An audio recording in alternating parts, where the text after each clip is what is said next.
El Conde es una de las 4 calles fundacionales de la ciudad colonial. Por años ha sido la calle más famosa de la ciudad de Intramuros, por ser un sitio de compra, paseos y actividades políticas.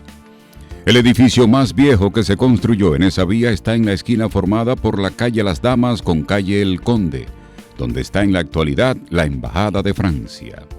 Era un conjunto de casas que fueron construidas por el gobernador Nicolás de Obando. Allí vivió Hernán Cortés antes de marchar a la conquista de México, y además es el único sitio donde vivió en la ciudad de Santo Domingo el almirante Cristóbal Colón. Era un grupo de 6 viviendas, propiedad de Nicolás de Obando. Ese es el primer edificio que nosotros podemos identificar como quizás el más viejo de la calle El Conde. En los primeros años de la fundación de Santo Domingo, El Conde fue la calle principal de la ciudad, y en principios se llamó la calle El Clavijo, porque había un profesor de apellido Clavijo que tenía una escuela en esa vía. Luego se llamó Calle Real, y durante la ocupación francesa fue denominada Calle Imperial. En 1859 se le nombró Calle Separación, y en 1924, cuando adquiere el nombre del Conde, en honor a la memoria de Bernardino de Meneses Bracamonte, conde de Peñalba, gobernador de la Española, quien tuvo una destacada participación en la defensa de la ciudad en 1655 ante los ataques de los corsarios ingleses Penn y Venable. Durante la era colonial, la calle El Conde representaba el poder. Ahí estaba la cárcel colonial, que en la actualidad es el Museo de la Catedral, y estaba el Cabildo de la capital, que hoy se conoce como el Palacio Consistorial, y donde estuvo alojado el primer ayuntamiento de América. De 1910 a 1913, el Palacio Consistorial fue remodelado por el arquitecto Osvaldo Báez Machado para darle el estilo que presenta en la actualidad, con la torre esquinera y los arcos sobre las aceras. Frente al consistorial, del lado de la Isabel la Católica, tenemos la Casa de Herrera. La Casa de Herrera se convierte durante el gobierno de los haitianos del 21 al 44 en lo que nosotros conocemos hoy como el Palacio de Bourgelat, porque en esa casa se instala el gobernador Bourgelat y también la remodela, le crea unas arcadas hacia la acera. El primer edificio que rompe con el estilo colonial de la calle El Conde fue el Cerame, una edificación de 4 niveles, cuyos planos se elaboraron en Estados Unidos, y de ahí es el lenguaje neoclásico masivo que lo define. Era un edificio de uso diverso, tenía una parte comercial en el primer nivel, una segunda parte de oficinas que ocupaba 2 niveles y el 4º piso se usaba como alojamiento tipo pensión para los dependientes españoles del comercio de telas de la primera planta. El Cerame es de 1924, pero en el 1928 Benigno Trueba construye uno de los edificios más emblemáticos del Conde, que es el edificio Vaquero, que ahora está abandonado lamentablemente. Es una de las piezas más importantes que nosotros podemos encontrar en la calle El Conde. En sus 7 pisos de altura, el edificio Vaquero se articula verticalmente en 4 cuerpos en 2 fachadas principales que se unen con una torre esquinera con la torre del Palacio Consistorial. Tiene una terminación exquisita y una textura en revoque de cemento gris. El Vaquero fue el primer edificio que instaló un ascensor para 6 pisos y allí funcionó el primer comercio ferretero con sótano de almacén. De 1929 a 1930, el mismo Benigno Trueba construye otro edificio de 7 pisos igual que el Vaquero, que para esa época era un edificio muy alto, que fue el edificio 10, para los hermanos Díez. Este edificio fue levantado en hormigón con una calidad estética que lo distingue de los demás, debido a su ornamentación de estilo neoclásico. La fortaleza y la importancia de los nuevos edificios quedó demostrada en septiembre de 1930, cuando la ciudad de Santo Domingo fue afectada por el ciclón San Zenón, que destruyó la mayoría de las viviendas. Abatió la ciudad de Santo Domingo en un momento en que ya estaban construidos el Cerame, y el Vaquero, y estaba en construcción además y se había terminado el 10.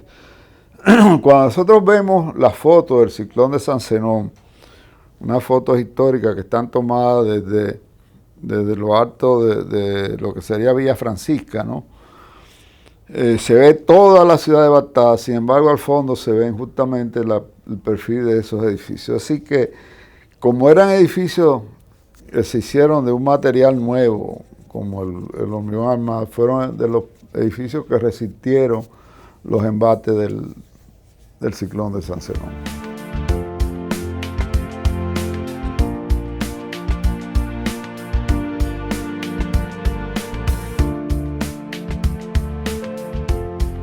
Tras el ciclón, el gobierno de Trujillo comenzó a regular para que las nuevas edificaciones estuvieran hechas de cemento, para que resistieran ciclones, pero además para que se vendiera este producto, porque el dueño de la fábrica de cemento era Trujillo.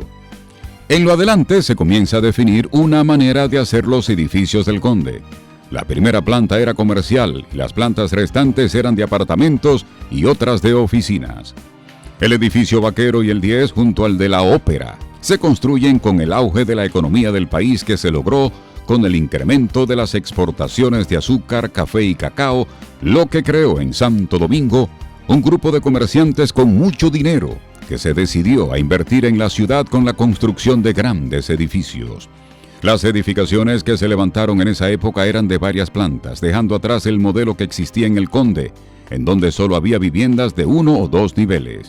Crearon todo un perfil, yo digo, cosmopolita, que no tenía la calle El Conde. Uno ve fotos de los años 30, los años 40, y parecen tomadas en las grandes ciudades norteamericanas, ¿no? Porque ese tipo de arquitectura que hace Trueba fue una arquitectura que nosotros llamamos ecléctica, de base clásica, que se desarrolló de manera casi viral en los Estados Unidos de los principios del siglo XX. Para esa época, en la ciudad de Santo Domingo vivían unos 30,000 habitantes, casi todos concentrados en la ciudad colonial. La calle El Conde es un kilómetro de historia que por muchos años se convirtió en la calle principal de la ciudad. A partir de mediados de los años 20 hasta los años 60, la calle El Conde fue la primera calle comercial del país, donde se instalaron las grandes tiendas. Por ejemplo, la primera gran tienda por departamento que se hace en Santo Domingo es la Ópera, que se construyó en 1925. La Ópera era un edificio de 4 plantas que fue ejecutado por los hermanos Beltrán con un valor de 125,000 pesos e inaugurado en diciembre de 1925. En el año 1939, Guillermo González construyó en el Conde el Copelo, que fue el primer edificio totalmente moderno que se levantó en República Dominicana. La construcción del edificio Copelo se destaca por su pureza, sin ninguna ornamentación, pero sí con algunos elementos que definían su arquitectura moderna, como el uso del hormigón armado. El edificio Copelo es importante en términos históricos por 2 condiciones. Primero, por esa condición de ser el primer edificio moderno que se construye en el país, pero además en 1965 fue la sede del gobierno constitucionalista que encabezó el coronel Camaño, y por eso tiene esa doble condición histórica. Guillermo González fue el diseñador de otros 2 edificios en la misma vía, que son el llamado Conde 15, que es un edificio de 6 pisos que está frente al Parque Colón, que también tiene las ventanas corridas igual que el Copelo. Y la última obra de González la hizo al lado del edificio Conde 15, que es donde está hoy el restaurante Jalao. Pero además, en la parte donde comienza el Conde, que son las escalinatas del Conde, que mucha gente no la conoce, están hacia el río, ¿no? Esas escalinatas también fueron diseñadas por Guillermo González en 1936. con la construcción de uno de los grandes ingenieros dominicanos, que fue Ramón Báez López Peña, Moncito, hijo de Osvaldo Báez, el que había hecho el Palacio Consistorial. Con la construcción de los grandes edificios se cambia el uso de la calle El Conde, que en principio solo tenía viviendas familiares con algunos pequeños comercios como farmacias, colmados, pero con las nuevas edificaciones se convierte en una calle de grandes almacenes comerciales de mucha altura y con un uso mixto de oficina y apartamentos. Pasan los años y cambian muchas cosas en la zona colonial, pero a pesar del mal estado de algunos de sus edificios, El Conde sigue siendo la principal vía comercial de la zona colonial.